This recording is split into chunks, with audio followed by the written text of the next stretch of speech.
All right, Kiss Army, welcome to the KissFAQ podcast. Thank you for giving us your time today and letting us into your head.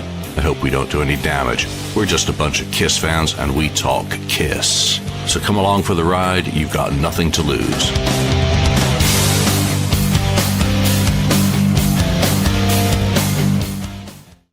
All right, welcome to the KissFAQ podcast. I'm your host, Julian Gill. Hopefully, I'm going to stick around continuously this episode. But because the issues on the last episode were caused by backgrounds, I've upped the game with my background today, and we'll see if that tempts fate. If not, but it's a good measure of the mood I'm in and where I feel I'm at in life. Got Marcus Almighty Mark. Greetings. Daniel Wees. Hello. 69 Blizzard Ken. Hello. And Oh, he's back. And by popular demand. what's the good word? Hey. Yeah, Lonnie, thanks for joining us. So thanks to everyone who checked out last week's episode. We really ran into some tough opposition. The competition with the Black Sabbath Back to the Beginning all-day stream really killed the viewership that day. And you know what? As soon as we were finished, I started watching videos as well. We'll be talking a bit about that today. Want to thank everyone who's joining us live on this episode. Kiss Rocks 57, CMAC, Austin Newland, Ronnie Parker. Who else do we got? Max as well. There you are, way up at the top. Thanks for joining us live. As always, each week, we do appreciate your participation in this show, whether you're joining us live or commenting in the comment section after the fact. We've got a few topics we're going to be talking about today. First and foremost, happy birthday in heaven to the one and only Fox of Kiss, Eric Carr, Paul Caravella, who would have turned, think of this, 75 years old today. Wow. 75. I mean, Ringo Starr just had his 85th birthday. That's true. It's nuts. I don't like this. Everyone is getting old. I mean, obviously, Eric Carr never had the chance to get old. So celebrate Eric Carr, the Fox, today. Max is doing a great job on the FAQ board. When you can get to it, we're celebrating all things Eric Carr in the month of July, and we'll probably be stealing some more topics from Max.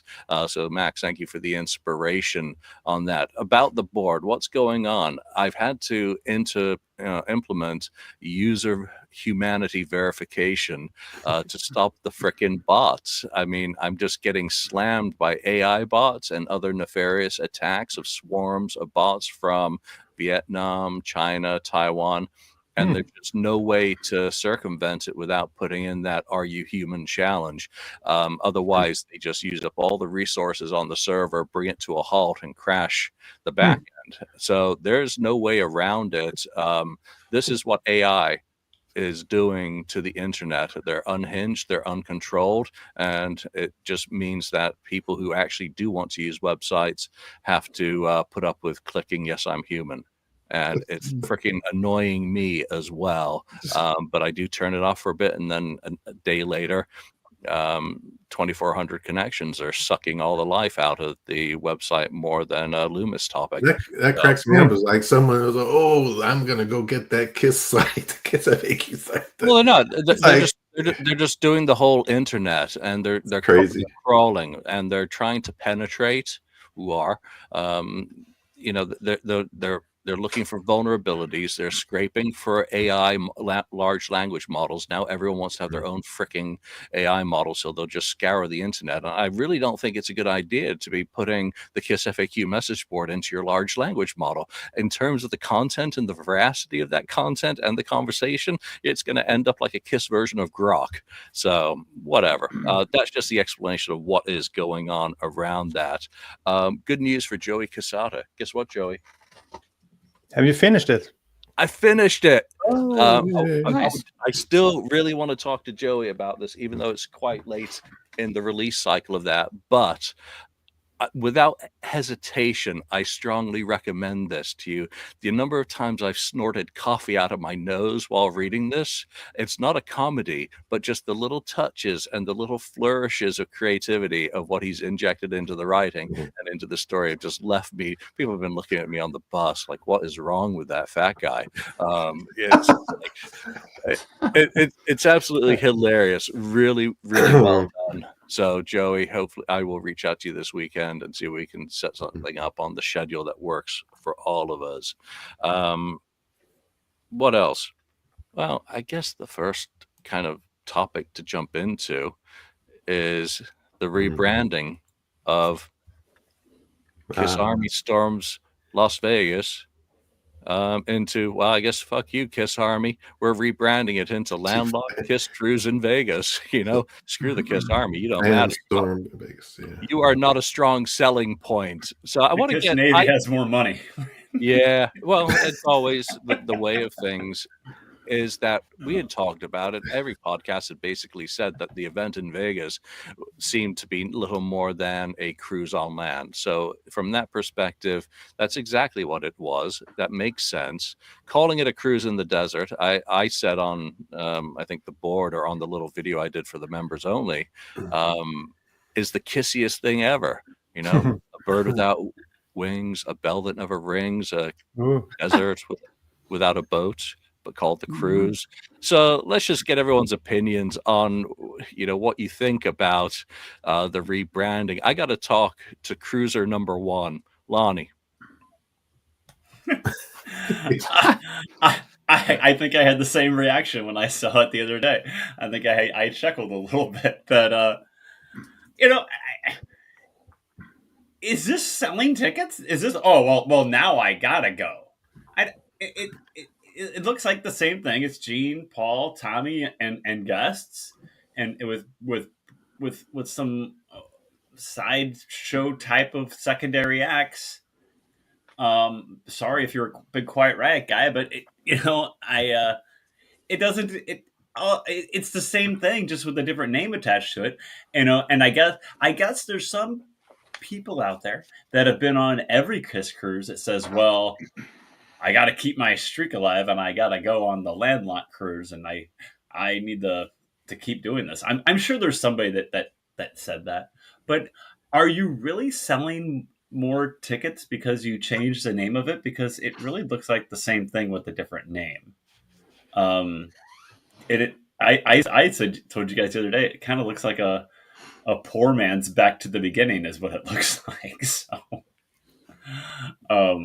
man, you're such a hater. I know, I am. Aren't you glad I'm back? You know what? People actually went onto the ticket site and saw that the rebranding had not moved the needle at all. I did not run. I didn't do it. I have not done a screen capture of that to count the dots yet. But Ken, what do you think? Yeah, you're in now, right? You're going. This is right? No, Ken's in. No, because Ken bought one of the dots. No. And a Gene base. Yeah, Gene base. I actually have not a real Gene base. It's the game controller Gene base, but that's as much as I have spent on that. Yeah, I kind of thought something was going to happen anyway. It's like it looked like, like when the albums first come out and everyone buys everything at the beginning, and then it's like at number 9 on the chart or whatever, and then the next week it's like off the chart completely or almost off the chart because all the hardcore fans get it, and then after that it's like real slow going. It's kind of the same thing with this cruise. I think the expensive tickets were all bought up at the beginning, and then after that it's been kind of like a snail, I think, pace, and they're trying to bring more in. They did talk about having a cruise after that New York show, that last New York show, they continuing the cruise, so in some fashion. So this is kind of, in my opinion, it now, the way they're doing it. But yeah, I don't know. It's still the same stuff, like Lonnie said, with Gene and Paul and Tommy Thayer, and then a special guest, and then you got some other man. I mean, Bob Ezrin is going to be there. I thought, oh, now Mark's going to buy a ticket. Mark's probably. going, but right away.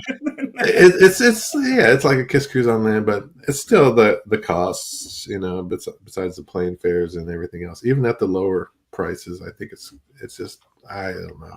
Anyway, they had to do something, I guess, to save face. Try to save face. So I guess it's a little better. Hopefully, hey, if you're going, I'm happy for you, and I hope you have a great time. And you probably will have a great time. I'm sure I'd have a great time, going there, but I'm not gonna spend that much money. I have to worry about the box sets and paying the mortgage. Box set. He's got other Kiss expenditures. I'm waiting for those, and stuff. So anyway. Mm-hmm. Yeah, we'll have to. Again, I'm with Lonnie and what his comments previously of what it would take. What does he want most out of the cruise? And that's to be disappointed that he didn't go, make us disappointed. Right. I stand with that. 100%. They have added guests, they have added bands, and again, I don't have a problem with the event as such, other than it having the price tag of a Kiss cruise without the cruise and the Bahamas or Cozumel or whatever attached to it. And to be perfectly honest, Piercy DiMartini, well, it's cool music. They're the key players of Rat. Quiet Riot, I have no desire. Sebastian Bach, well, cool. Quarantine keeps a torch for the 80s, which is a good thing. Black and Blue, well, connected with Kiss, for whatever you want to say about them. And Bruce Kulick, no one on this podcast or in this show audience, I think, is going to say anything negative about Bruce. Mark, you must be so excited to see that exclusive panel edition, some of those topics. Yeah, just over the moon. Can't you tell? I mean, just this is like, I thought about this a while back, and I was talking to a couple of friends about this too, that I honestly was much more excited about those 90s Kiss conventions that I went to than anything that's been announced lately from this kind of thing. This is absolutely it doesn't appeal to me in the slightest, this stuff. I mean, I used to be I still do love Rat. I have a lot of their albums, and I thought Warren DeMartini is one of the most underrated lead guitar players ever. He's fantastic guitar player, but the way they are right now, I mean, no, and I feel bad for Stephen Piercy, because he's just horrendous. Like, he can't hold it. I mean, he's singing in the key of Q or something. I don't know, half the time. He's not even anywhere near the original melodies anymore. But money's money, right? And if people are going to go and see it, then I guess they'll continue to do it. But I wouldn't pay to go see that stuff. And Ezrin, of course, is the final nail in the coffin for me ever going, because I just have nothing that I'd want to hear with him talking about Kiss stuff. If he talked about anything else, then yeah, maybe I'd be interested, but I have nothing of interest when he has to do with Kiss. But sure, maybe there might be some people out there, like maybe there's some budding up and coming photographer who might be excited to see Lynn Goldsmith there and might want to talk to her or ask her questions. Who knows? There might be other things that bring people to this. And hopefully there is. But for me, there's absolutely not, like, the Ask Doc McGee thing has got to be the biggest joke of the whole thing, because he's going to answer absolutely nothing of any substance, and it's all going to be the same shit over and over again. This is just a rehash of everything else. There's nothing new about this. There's nothing that gets me excited. Exactly, just like you said, what Lonnie said earlier. The whole thing about being disappointed, it's not going to happen with this, because there's nothing on here that would get me disappointed that I missed it. It's just a lot of the same things. I mean, a lot of these bands, they're already playing around and doing things. Baz is doing stuff all the time, playing. Rad is going around and making the rounds. So I mean, you can see these people anywhere at various times throughout the year. Why spend so much money to go and see them at this thing? Yeah, that's kind of my takeaway, is there's nothing really special about it. It's a hodgepodge. It doesn't seem to have any perspective. It seems to be cobbled together. And now that they're just trying to get rid of the cheap tickets, what's the real motivation for people? with such an expense and being trapped in that hotel plan. But then again, they're not trying to sell to us because none of us are going and none of us are interested in it. So maybe it will move the needle for someone. And again, none of us are hoping that it fails. I think they just need to really go back to the drawing board in the future and think a little bit more carefully about how to structure the whole thing before announcing and putting it on sale and then cobbling it and band-aiding bits and pieces. And it's like they're listening to the feedback as they go. And Gene and Paul finally said, fuck this. We're not doing it this way. Just do it the old way and we'll figure it out down the road if there is a road. Daniel, I'm sorry to keep you waiting, sir. Yeah, that's a Kiss song as well. But I'd say I understand the rebranding of the whole thing, because the Kiss Cruise thing has worked for them for, I guess, over a decade by this point, and it's a known brand among Kiss fans. So that's why they rebranded it. I'm sure Paul and Gene has something to do with that when they saw that this thing isn't selling. And you said a lot about all the activities, but you keep saying that there's nothing new. Well, what would rock your world by this point when it comes to Kiss? It's really hard to come up with something really new. I mean, the Army is pretty old. The Army is very nostalgic. You know, you want the old stuff. You don't want a new band performing Kiss or something like that.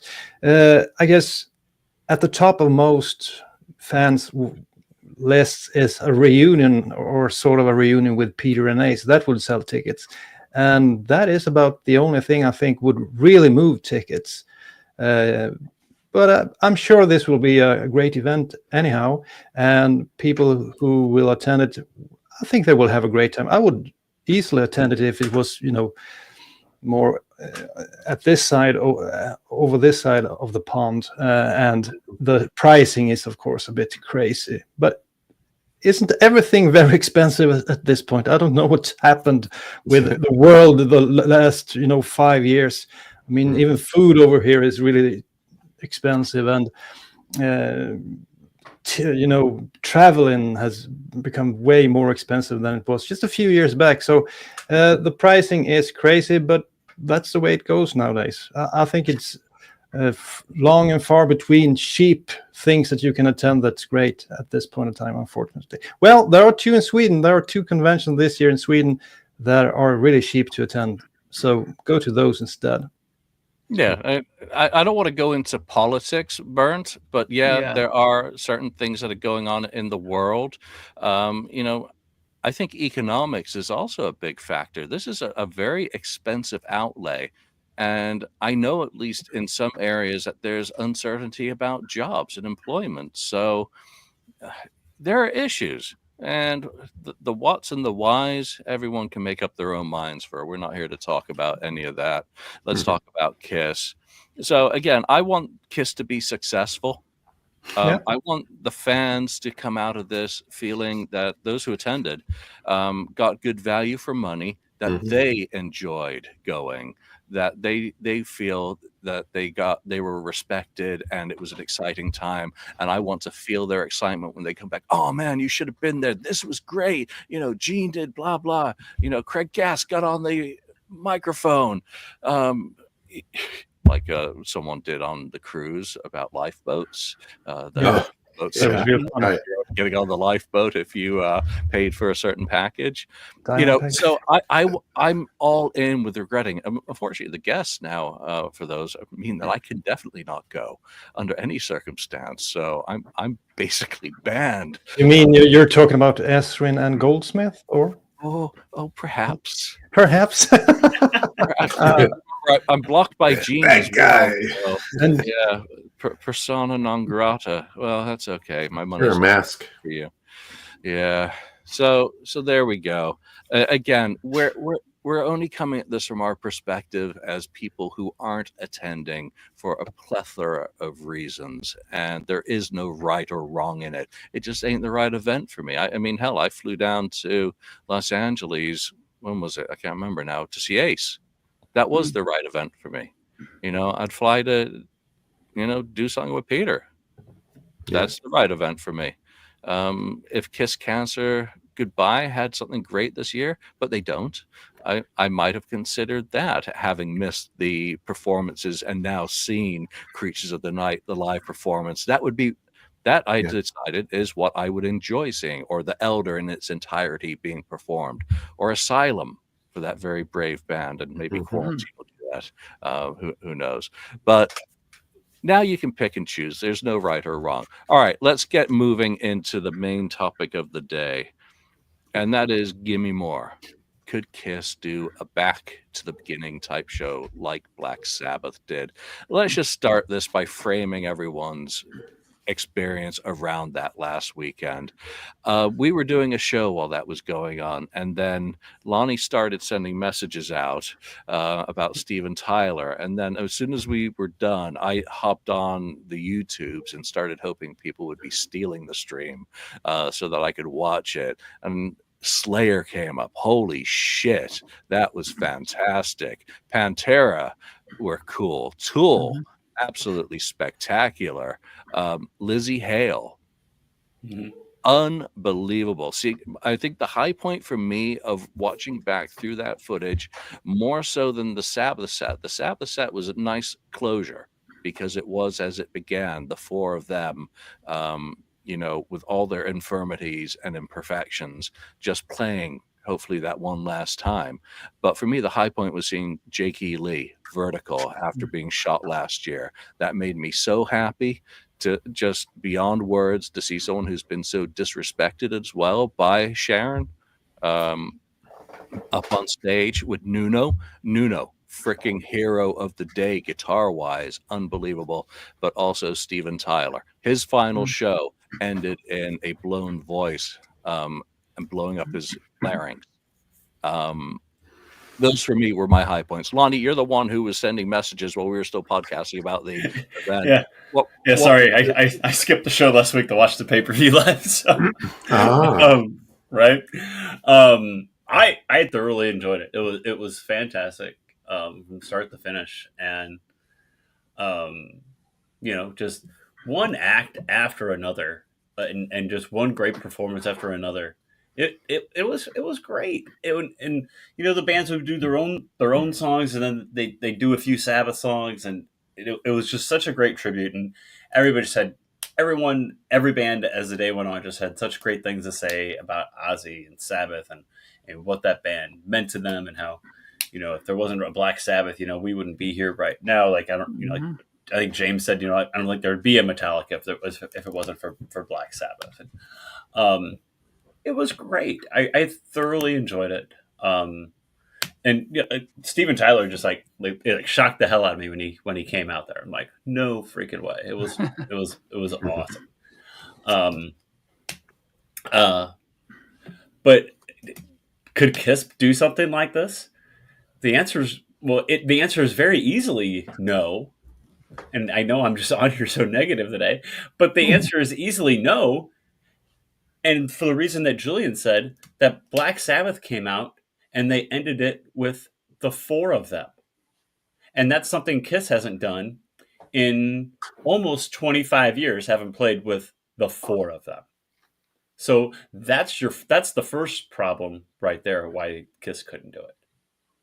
And shouldn't we get to that after all these points? But I'm sorry, I don't want to steal anybody else's thunder. Mark, go ahead. No. I just thought that we were going to talk about our impressions first, and then we're I'm sorry. Maybe I jumped ahead.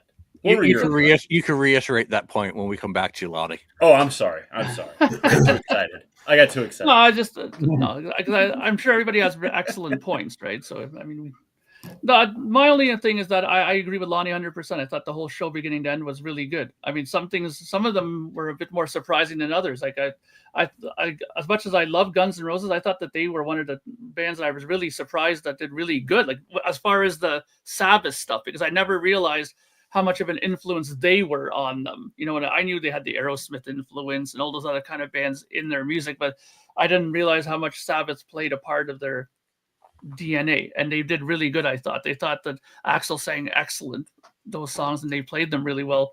I thought Slash had a fantastic guitar tone, and Metallica, of course, we know they love Sabbath, and like, Hole in the Sky was such a great song to open with. When they did that, I was absolutely, flabbergasted, especially the Kirk playing an SG. Wow, that's a guitar I'd never see him play very often on stage. So that was great as well. And I think the biggest surprise out as well, didn't he? Yeah. And I think the biggest surprise for me of that night was just Sabbath overall, because I thought Ozzy was going to be, well, the way they made it sound, it was going to make it sound like he could barely get through a song, but he got through those 4 songs actually really pretty decently. I thought he sang them really good. I mean, the weak link of that band was Bill Ward, but I mean, the guy's like 75, hasn't probably played live like that for who knows how long. But NIB and Iron Man were fantastic. I mean, those versions of it, even in that original 4 lineup, great. And I mean, it reminded me why I got into playing guitar to begin with, because Iommi was the first guy that I got heavily into when I started playing guitar. And that guitar sound that I was listening to, because I was lucky enough to catch a guy who was actually stealing the live stream, so I got to have the good audio. It wasn't in the audience shit sound, right?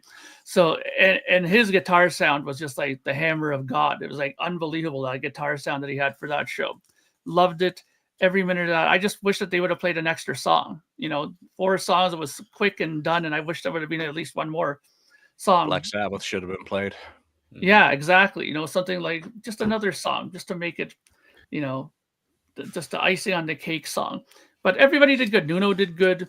It was great to see Adam Wakeman, who played keyboards for those guys quite a few times, later on in the 2000s. So great stuff. I think the show was, top shelf, and this is something I never thought I would hear myself say, but hats off to Sharon for doing a decent job getting it together. Yeah. Daniel. Yeah, you guys made a lot of great points. For me, I have to say Steven Tyler as well. I mean, he's been sorely missed, and that last Aerosmith tour ended in such a bad way. I don't know if they did 1 or 2 or 3 gigs and then ended the tour, and you never thought he would come back as strong as he did during this concert. So it was really cool to see him.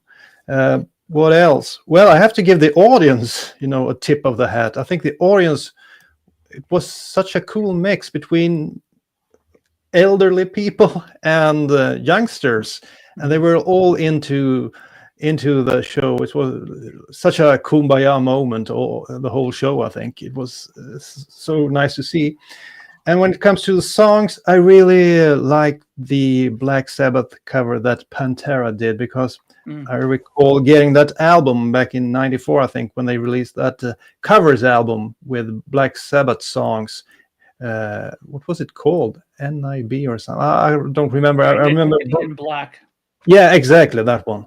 Such a cool, probably my favorite covers album of all time. And I was blown away when I heard Pantera doing that slow song, and it was really cool live. And then you have to mention "Mama, I'm Coming Home," when the whole crowd broke down in tears, because it felt like it was Ozzy singing about what is around the corner for him a bit. It feels like it was sort of his swan song, and I think he did a great performance there, and it was back-to-back really awesome show, way better than I thought it would be, and the bands were so happy to be there. And if you have had a chance to watch the behind the scenes coverage, that's almost as cool, when they go around hugging each other and meeting each other, and Ozzy actually said that it was the first time he met Axl Rose, I think so.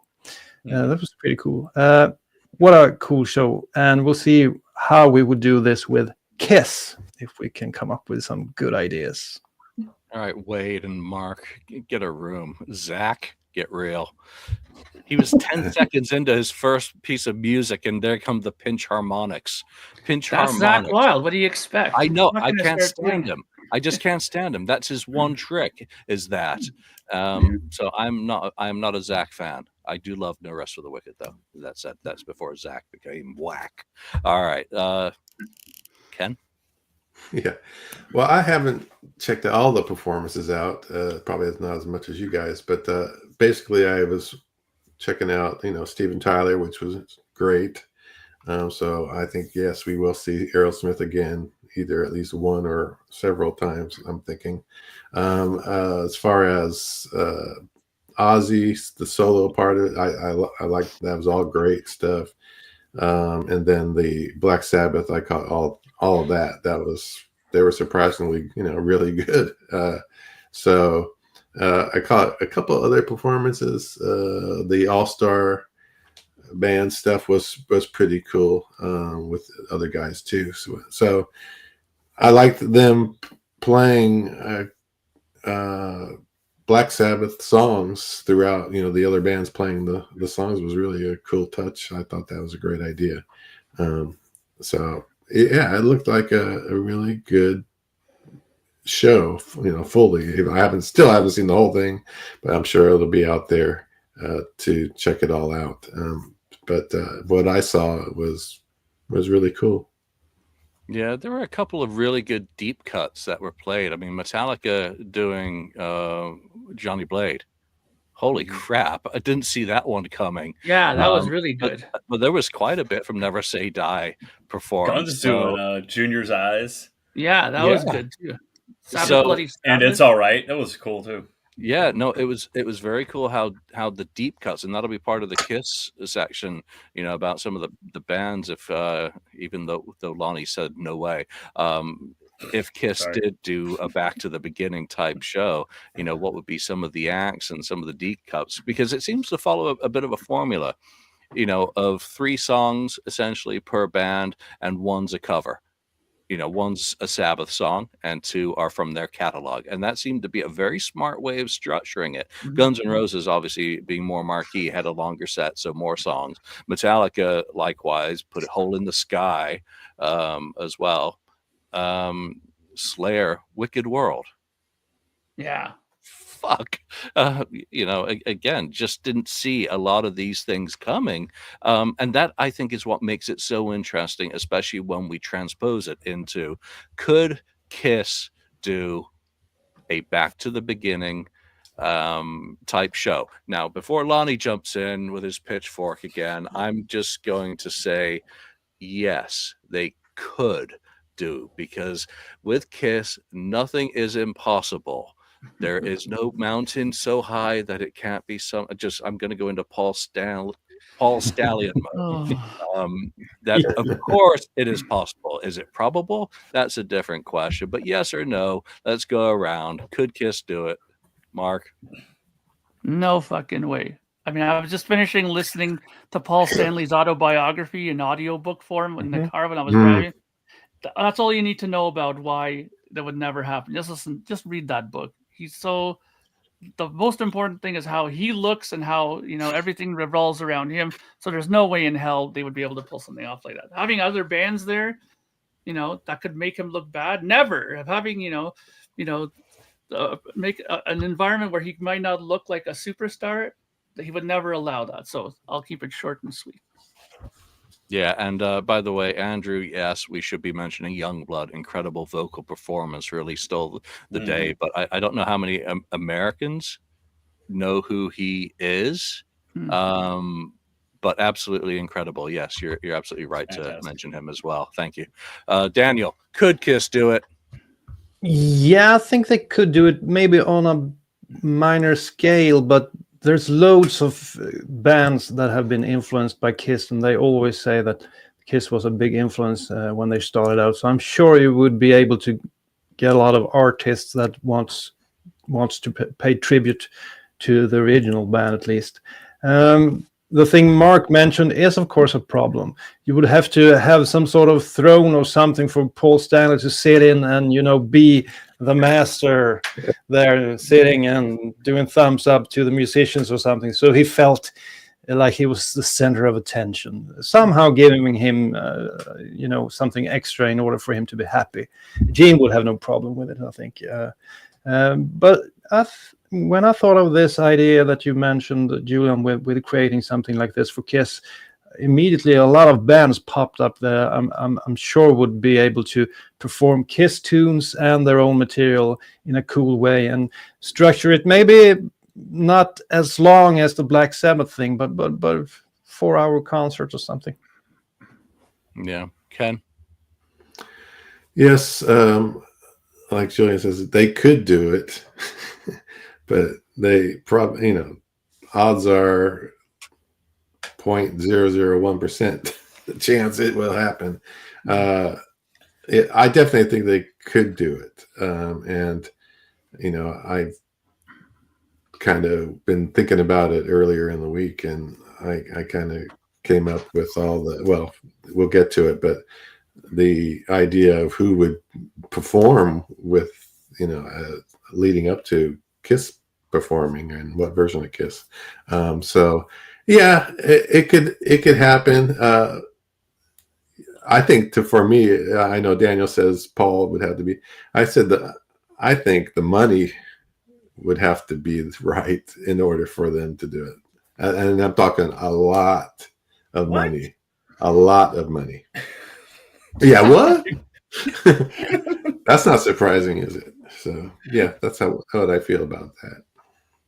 Not 100% to charity, because again, I'll be the charitable person you can give. I mean, charity does begin at home, as they say. All right, Lonnie, you've said no chance in hell. After listening to our responses and seeing what's being said in the chat, do you stick firmly to that, or are you going to come off the fence? I am not going to come off the fence because there is no fence, because you guys made the Daniel talked about how, well, yeah, there'd be a lot of bands that would want to do it because of what the original four meant to them. Well, the original four isn't going to play together. They couldn't pull it together for the Rock and Roll Hall of Fame. They couldn't do anything for the final tour. Oh, there might be surprise appearances on the end of the road tour. There were no surprise appearances on the end of the road tour, and the tour lasted like 8 years.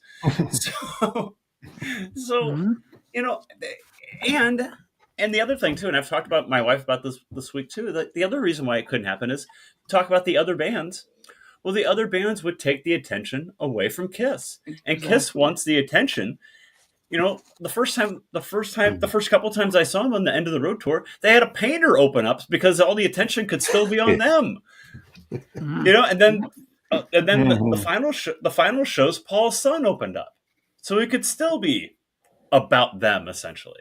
They would. I don't think they'd want to do that because it would take the attention away from them, an all day thing, and we could be talking. Oh yeah, this band came out. They were great. That takes the attention off the final act, and they wouldn't want it to be that way.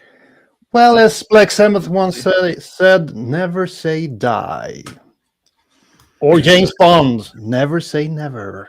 Never say never again. Never say never again. That's where my opinion comes from, in that I always believe that Kiss is it is potentially able to do anything that is imagined. But I think more importantly than that, for me, from my perspective, looking at it, is that they need to have closure. There has never been any proper closure for the band as a whole. And I don't care what anyone else says about the Avatar thing in New York, which I thought was stupid, and I still think was stupid and premature, and really let everyone down, including damaging the potential for that project. I think they really have bungled it so many times, as has been said. I think Lonnie said, end of the road, teasing continuously that there might be guests, or the Rock and Roll Hall of Fame. They missed that opportunity. They have never, ever missed an opportunity to miss an opportunity. And if Doc McGee is still their manager, he's put on, the Moscow Peace Festival for a bunch of drug addicts and successfully pulled it off. He should be able to come up with a concept that, with his connections, that would allow Kiss to do this in a way that, number one, takes the car keys away from Paul and Gene and basically gets the 4 original members out. Black Sabbath did 4 songs, and that is the end. Do you tell me that Kiss, the original 4 of Kiss, in any form, whether it's in makeup or not in makeup, it doesn't matter. It's irrelevant because it's about the people to me. Get up on stage and do 4 songs. You tell me you couldn't put enough bullshit front end on Kiss doing that and then show the avatars in all their glory? Here's the ready to go one, people. I think it's almost a no-brainer in a sense in It's the real conjunction Kiss. with 2027. But they'll fuck around with the concept so long. They'll get greedy. They'll get, egomaniac attitudes of wanting to control everything and not have anyone who they feel has slighted them doing anything to do with it. When you've got so many bands who could be involved. Let's talk about some of the bands that could be involved in a Kiss one. I mean, what are some of the obvious ones that jump out for you, Ken? Yeah, I kind of wrote down some band names I thought where Kiss had influence on these ones, or had, Kiss fans as part of these bands, the members, certain members, or all.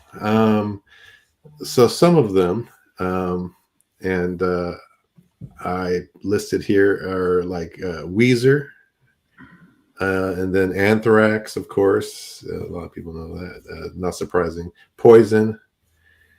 And then also Ghost and the Foo Fighters. Those would be kind of bands that I have listed. And then there'd be an all-star band similar to, which would, have like I listed Bruce Kulick, Tommy Thayer, Eric Singer. I put a question mark next to Vinny, but that would probably never happen. Todd Kearns, Tom Morello, David Grohl could come out on that. John 5 actually added recently, another one. So those are some guys I thought could be in the all-star band and do a number of Kiss songs. So those are the bands and some all-star guys that I thought would be. And then the thing about it is I'd have them all wear all Kiss makeup. I'd have them all say, you guys got to put on the. I think they'd have fun putting on the makeup, to tell you the truth. The bands. Yeah, I love that idea. And I'd love to see it that way. Yeah, I think it would be a great touch. Almost better than having the Kiss members wear makeup is having. Yeah, it'd be a cool touch. Yeah, so those are the bands. Okay. Interesting. Fun idea. Well, let's start that with the concept of an MC for the event, Mark. Okay. Who do you think would make an MC for I immediately, the first thing I thought of when I thought about the MC was I said Bill Starkey, the founder of the Kiss Army. I think he would be a good person to put up there. He was there early on. He has a lot of, ins to the, he knows a lot of the people within the KISS organization still. I think that they would trust him enough to talk about all the things that they would want talked about and, let him know what they don't want talked about. My list, I'll just tell you this ahead of time here, is that I've made my list in the sense that I know there's no way in hell this would happen. But if it did, if there was some miracle that happened and all of a sudden everybody was on the same terms and everybody was happy and with each other and hugging each other, that's how I viewed kind of my thing here. Because like Ken mentioned his bands that he thought that would be good to play on there. I'll just quickly rattle mine off so I don't take up too much time. But I would love to see a Skid Row with a reunited Baz. Oh, that was my idea. That's what I mean. Come on, who doesn't love that? Pantera obviously would be a good one to do. Foo Fighters, obviously. Motley Crue would be good to do. Cheap Trick would be a good band to put on there. And the total curveball on this that I think would never ever happen. But again, if this is a kumbaya world we lived in, I would say, just to give it a tip, the teary-eye moment for Paul and Gene is to have Alex and Getty come up and play with Mike Portnoy and do a short set of Rush to commemorate the early days of when Rush and Kiss toured together. I didn't think of that. Mark more than anybody else. Rush. Yes, for me especially. Interesting. Daniel? Yeah, you mentioned a lot of great bands there that I thought of as well. But when it comes to an MC, I think that's a great idea that Mark mentioned. But I'd probably like to see someone that was a musician. I think Tom Morello did a great job at the Rock and Roll Hall of Fame. Maybe you could use him. Or another one that came to mind was Rob Zombie. I think he's a cool Kiss fan, and I think he had Peter Criss play at one of his shows a few years back, for example. And he's a huge Kiss fan. And if you remember that thing in 2007, Kiss, what was it called? Kiss Icons or something, when he went up with an all-star band with Ace Frehley and Slash. It was, I think, the last time Ace Frehley got really, shit-faced was at that event. So, so Rob Zombie or Tom Morello, and just to mention, when I looked at what bands I wanted to hear, I picked lots of bands that have been performing Kiss tunes in their live sets, and also bands that have recorded Kiss songs. So I'd like to see, a chill moment in the show where you have a more balladic kind of stuff. If you could have Cher singing "A World Without Heroes," for example, or Doro doing "Only You," or even Bonnie Tyler doing "Hide Your Heart" would be pretty cool in the middle of the show somewhere there. Wow. And other than that, I had a lot of bands that you mentioned as well: Bruce Kulick, the Kiss Cancer Band, Reunited Skid Row, and so on. Way to go, Daniel. I'd just give you a round of applause, because one of the criticisms of the Sabbath one was the lack of female representation on that only being Lizzie Hale. And you just rattled off 3 ladies with Kiss connections. So way to go, Kiss team, for having those connections. As easy to go as that. Okay, Lonnie, back to you. Yeah, I think I have a lot of the same ones that the other guys have mentioned. I thought of Skid Row, I thought of Poison, I thought of Rob Zombie. Rob's a big Kiss guy. He's been on Stern multiple times, talked about his love for the band, and his actually Mark, his love for the album Destroyer. He's raved about that multiple times on Stern. So that's fantastic. So right there it is. Clip that off. Those are the bands that I would want to say. I think you guys had really gone through the list. I like the idea of the all-star band, like you guys said too, with John Five and Tom Morello, people like that too. Things like that would be cool, but do I see it happening? No, but it's a cool idea to have those people with Kiss influences like that get together. Would be fantastic. Yeah, I think for an MC they need a comedian, because this is Spinal Tap. No, sure. They need someone lighthearted, someone Howard Stern, for instance, or Andrew Dice Clay. Dice Clay. No, I really think a comedian rather than a musician would bring something to it. Look at who was the MCing the Sabbath. I mean, that was primarily Jason Momoa, wasn't it? When he wasn't not a comedian, when he wasn't in the mosh pit. So no, he's not a comedian, but he's an actor. He's not a musical performer as such. He's an entertainer. So taking someone, I wouldn't want it to be Tom Morello, because I would want him in a band, and look at the job he did as well. And I think in terms of, guests, let's start talking about some of the lower echelon guests. A lot of the early acts to appear were getting 15 minutes, so 2 songs and a cover from their catalogs. What are some of the bands that I'd like to be seeing there? Number 1, Girl. Because I've been screaming for a Girl reunion forever, and they opened for Kiss in 1980 on the UK leg of the Unmasked tour, and they Do You Love Me? Cover of Do You Love Me, and I would just love them to be doing a reunion, doing My Number, Do You Love Me, and whatever else they want to do from the set. So they'd be a perfect lower echelon band. But then it gets kind of difficult, because I was going back through the list of bands that opened for Kiss. Through I only went up through the reunion because I didn't want to include Poison. And it gets kind of tough to really get bands that have that kind of draw, like, say, who were the first ones up? So you had Mastodon, you had Rival Sons, Anthrax did a short set, Alice in Chains did a short 15-minute spot. So you have to get something, I thought, equivalent. So I went with Trickster, Helicopters, Slaughter, and Faster Pussycat. All having opened for Kiss previously. And we know that Slaughter did Lick It Up. So that kind of makes the Kiss connections. Or I'm sorry, they did Lick It Up when it was Vinnie Vincent Invasion, but same band. That way you don't have to even bother with Vinnie, because the Sabbath thing didn't involve everyone either. There was no Carmine, pardon me. There was no Tommy Aldridge. There was no Phil Suzanne. Ken, what would be some of the 15-minute act bands that you'd throw out there? Yeah, Chris Flood, you're damn right. I did also think about when you said girl. I thought about when I thought you were going to say girl school, which could have been one too, a possibility. And then you talk about another band.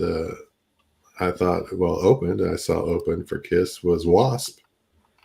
I think Wasp would be a good one to throw in there too. Yeah, maybe. I don't know how big they really are. They're playing clubs, so I don't know. Yeah. And going back to the MCs, I actually had co-hosts, MCs, Tom Morello, and he said comedian Conan O'Brien was, I thought, a perfect one because remember he announced the reunion. So, and he's a great comedian and funny as hell. So I thought that he would be a really good MC for that. Yeah, a lot of good suggestions coming out of the audience for potential bands and MCs. There's Jack Black as well. Daniel. Well, lower echelon bands, I really didn't think of those because I would like to have a bit of a shorter event than the Black Sabbath thing. I would start off with a bang. I would start off with the reunited Skid Row playing Slave to the Grind, Youth Gone Wild, and then doing 2 or 3 Kiss covers. And they did that great version of Come On and Love Me on that Besides Ourselves, or B-Sides Ourselves. That one would be cool. And Save Your Love. Save Your Love. Room Service, I think Sebastian has done, and Rock Bottom, I know he's done. So there's quite a few to choose from and pick. So I would start with Skid Row, just going all in there with a boom and skip the lower echelon bands. But if I had to pick a lower echelon band, I think Slaughter that you mentioned would be a great pick because the connection there is so obvious and evident. So I would pick Slaughter as an opening band. Helicopters, of course, they're Swedish, so I would pick them as well. I only threw that in for you. How about ABBA? Oh, no, never mind. Avatars. There you go. Well, here's the thing: when you were talking about the smaller bands, it is difficult to think of them, but I have to agree. Slaughter, Trickster, and I'll throw in a Canadian band, Kitty. Hats off to Kitty. Let them get in there. They love Kiss too, and they do stuff like that. But I didn't mention my supergroups, and I'll rattle it off really quick. I had 2. One was Tom Morello with Nuno and Jean Beauvoir on bass and Anton Fig on drums. Special guest singers could be Garth Brooks. Todd Poley of Danger, and Papa from Ghost. And my second supergroup is the one that I'm most proud of. Vinny on guitar, Chad Smith on drums, Robert Trujillo on bass, Bruce Kulick second guitar, and Derek Shernian on keyboard, so they can do 80s stuff, and then have Brett Michaels on vocals, John Bush on vocals, and Mark Slaughter on vocals. So there could be quite a few interesting things done if you were to do it that way. But, it's interesting because I thought about when you said guests originally that, what kind of guests would be good to have just throughout the day, maybe there as like, a meet and greet thing, like have people like Lydia Chris or Loretta Carr or somebody there as well, or the coach from, Cadillac, Michigan there, somebody to represent the history of the band since you're going to be looking back at the whole thing. So I just rattled it off really quickly for you guys. Yeah, that was another one, Justin Hell. The Donna's nice suggestion. Lonnie, what would be some acts that you throw into the mix that you wouldn't watch because you don't believe in this?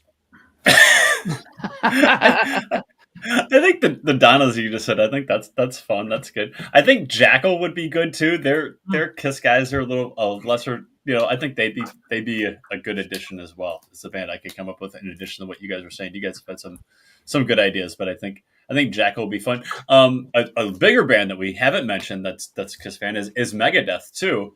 Yeah, I think they'd be good on the other end for a longer set. Okay. Agree. Did I get everyone? I think so. Yeah, I think so. Did you? All right. Well, top tier for the Black Sabbath one. The top tier groups were basically Slayer, surprisingly, Guns N' Roses, Metallica, So what would be some of the top tier bands that you would think would work with this? For me, number one would be Pearl Jam. Go Really? figure. There are quite a few connections between Pearl Jam, not Well, least yeah. borrowing the solo that Ace borrowed from the Doors for, I think it was Alive. Ace has joined them on stage several times. They were big Kiss fans. So to me, they're probably one of the better options. Number two would be the Foo Fighters. Again, another band with big Kiss connections. And while David Grohl is not entertainer of the day these days, there's still the connection there. And I think they would bring that panache to an event of this stature. And I'd certainly put them up against, the Metallicas of the world and the Slayers. Well, certainly the Slayers. And then the third one is kind of difficult to choose from because you guys have picked most of them, and so many of these groups are kind of not in the top tier. I think I wouldn't do an all-star band. I would do Bruce Kulick and Friends. And that would be kind of a top tier band that would bring into it Bruce on guitar in the role of Nuno, doing that part of the catalog right with the Jean Beauvoirs, any of the people who've guested, and Kevin Valentine, Tommy Thayer at this point, at this juncture as well, Eric Singer, the broader family of players could do a kick-ass set as basically the opening act right before Kiss in place of Ozzy. So that's kind of what I'm thinking about, because again, if you're going to honor it, you can honor the whole history of the band without having Vinnie Vincent there. Yeah. The one problem though I find with this is that, and while they're excellent ideas, like having the Bruce Kulick and these people in there, what we seem to forget though is that if you're going to have a big event like this, you're going to have a percentile of people who know a lot about Kiss, and then a huge percentile of people who don't know nothing about Kiss, and they're going to say, who the hell is Jean Beauvoir? And they're going to say, who the fuck is Todd Kearns?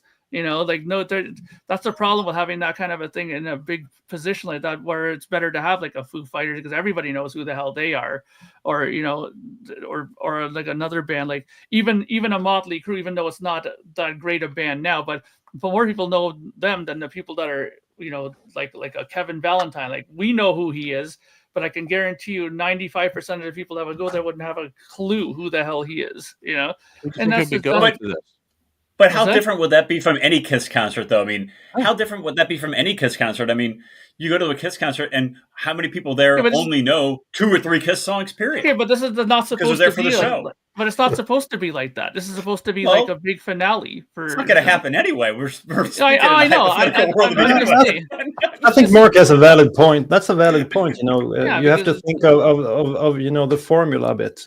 Maybe you can't have Bruce Kulick playing a longer set because no one. People are going to say, who the fuck is these people? I mean, Megadeth and that, you can get away with that because those bands are known and people will at least know them, even if they don't like them, right?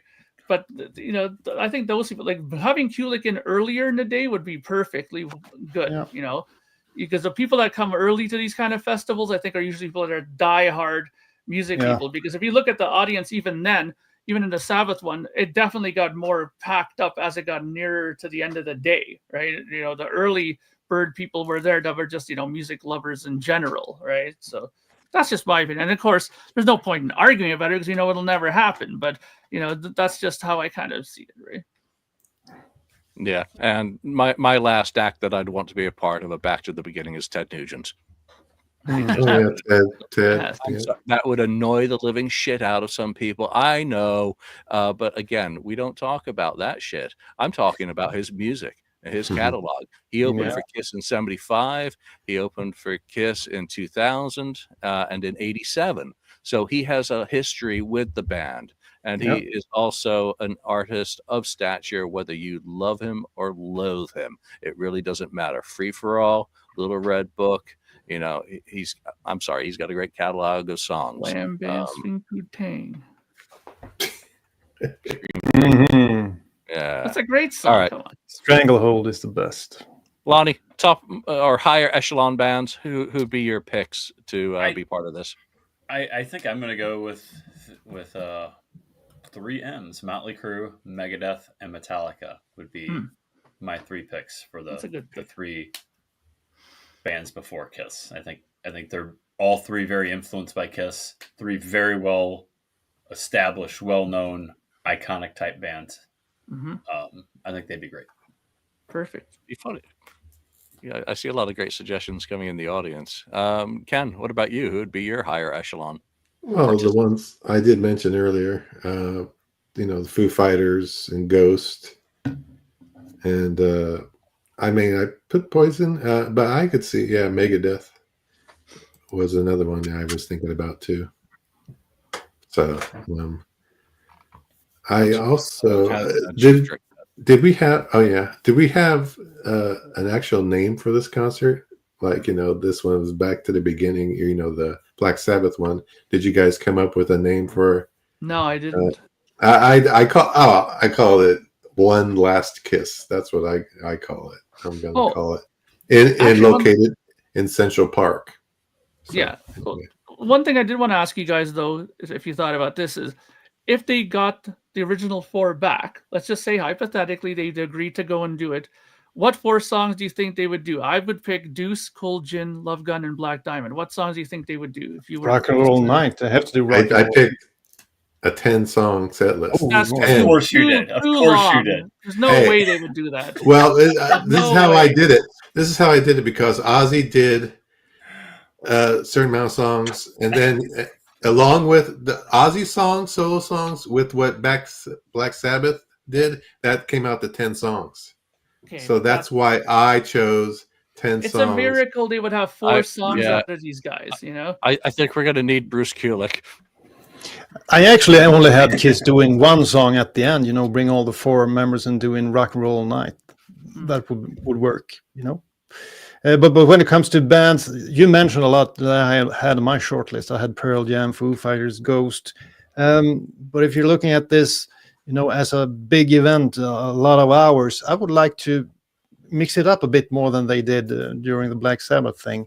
Kiss influenced so many types of music. I would like to have that represented. Black Sabbath, it was a lot of metal during that, and it can be a bit tiring to listen to, sort of the same all the way through. So I actually had a part in the show where I brought in that Japanese guy, who played Black Diamond. Yeah, the instrumental. That's such a cool, from left field, something different and beautiful. It would work well in this type of setting. Maybe even Garth Brooks doing Hard Luck Woman, and maybe even that strange band Reggae Kiss that plays reggae versions. Lenny Kravitz too. Lenny Kravitz, that's a good one as well. Yeah, that's good too. Yeah, but one artist that we haven't mentioned that I think should be towards the end of this event is Alice Cooper, because I think he's like an influence for Ken. They have influenced each other, and he's a part of the shock rock era, So I'd like to see him maybe in some sort of super band with Rob Zombie. His original band. Yeah, I'm not so I don't care about that so much. But Alice Cooper, Rob Zombie, and a lot of other guys doing like God of Thunder just before the original guys come out and do Rock and Roll Night. That would be a cool 1-2 punch at the end. So and we haven't mentioned Bryan Adams. He started playing his old Kiss tunes. Maybe it would be cool to have like a pop artist somewhere in the mix doing War Machine, Rock and Roll Hell, and maybe Down on Your Knees that he wrote as well. So there's loads of options. Why not go the full gamut then and go the other end of the industrial scale? The Arts, Rammstein, the Arts did Unholy. They Rod Gonzalez did I'll Fight Hell to Hold You disco style. So you could mix it up tremendously. That's the whole thing with Kiss. Anything is possible, and not much is likely. But even when we look at all these different bands that we're talking about, the permutations are endless. It's just how many of these bands would want to be associated with, a Kiss event at this stage of their careers. Motley Crue, Cheap Trick would probably be down for it. but others, Bon Jovi, yeah, they opened for Kiss in '84, but John has vocal issues now as well, and Richie was never into Kiss, so why would that make sense? Iron Maiden, I'm sorry, Iron Maiden's too freaking big for this event. Yeah. Tom Jones could come and sing Kiss by Prince. Yeah, let's wrap up this topic with Mark's question of what would be the songs that you would want Kiss to perform as part of their set. I don't see Kiss doing more than a very short set with the originals. Yeah. I think it would have to include Beth for Peter. It would have to include Shock Me for Ace. Yes. And then it would have to probably include Detroit Rock City, Deuce, with bringing everyone back out for Rock and Roll All Night. So end of show with people coming in, select guests to join the band for the final one, maybe the former members of the group specifically. And that would be it. I'm not going to put the audience through 10 songs and the politics of trying to get those 10 songs. So, Ken, what would be yours? Because those four you mentioned are in my set list. So I had, like I said, I had 10 songs. They could do it. 10's not that much. No way. I can't do one song in 25 years. These are not long songs or anything like that. But, go out with a bang, right? So Detroit Rock City, I would open up with Detroit Rock City, followed by Deuce, which is very similar to the End of the Road starting, right? Shout It Out Loud, which is another one. Parasite, they do a Parasite, followed by Shock Me. Then they go into Love Gun, and then Calling Dr. Love, which is in their staple, Gene staple. Then you finish with these last three, which is Black Diamond, Beth, and then Rock and Roll All Night. I think it's the perfect 10. That's very difficult to choose, even 10. Going down to 4, I can't, it's not enough to me. Yeah, the avatars were having issues, Chuck. They disintegrated.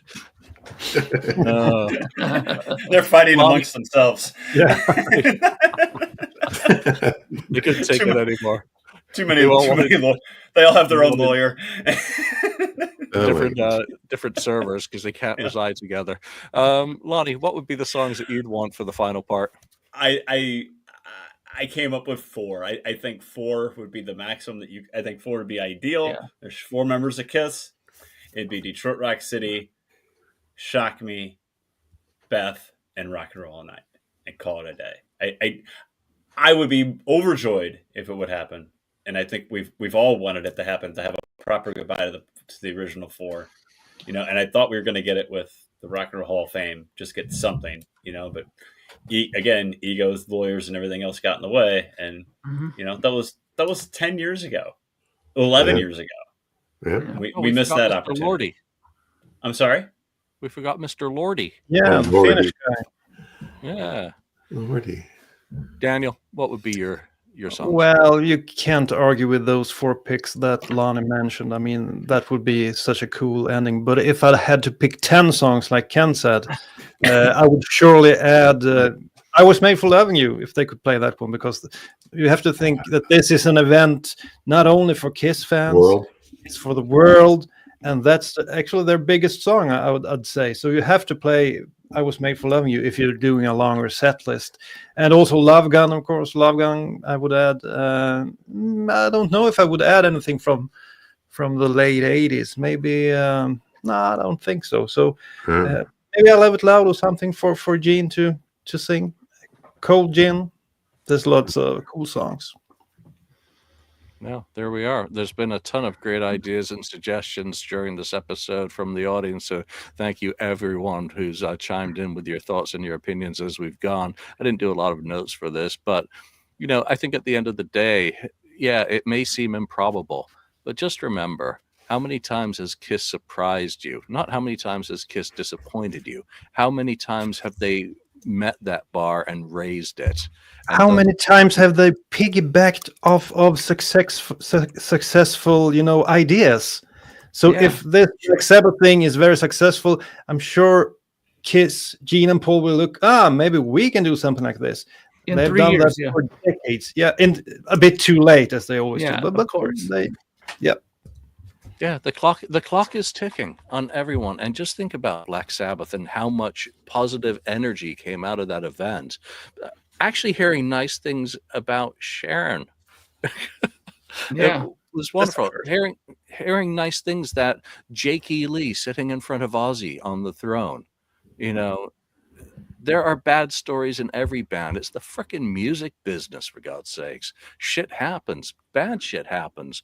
But that was a day of celebration of music inspired by Black Sabbath and music that is going to continue after all of us are dust, because music is eternal. That's another band, Dust.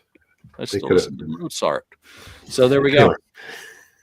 That is the topic for the day. How would you structure it? How would you, make a back to the beginning work for KISS, regardless of how likely it is that it happens? But I think Daniel just hit the nail on the head with his final thought, and that was KISS likes to jump on the bandwagon, and when they see something, they see dollar signs. So charity indeed begin at home. This was our ideas. Chime in wherever you listen to this show. But for now, from Lonnie, Ken, Daniel, Mark, and myself, thank you for joining us, and we'll see you next time.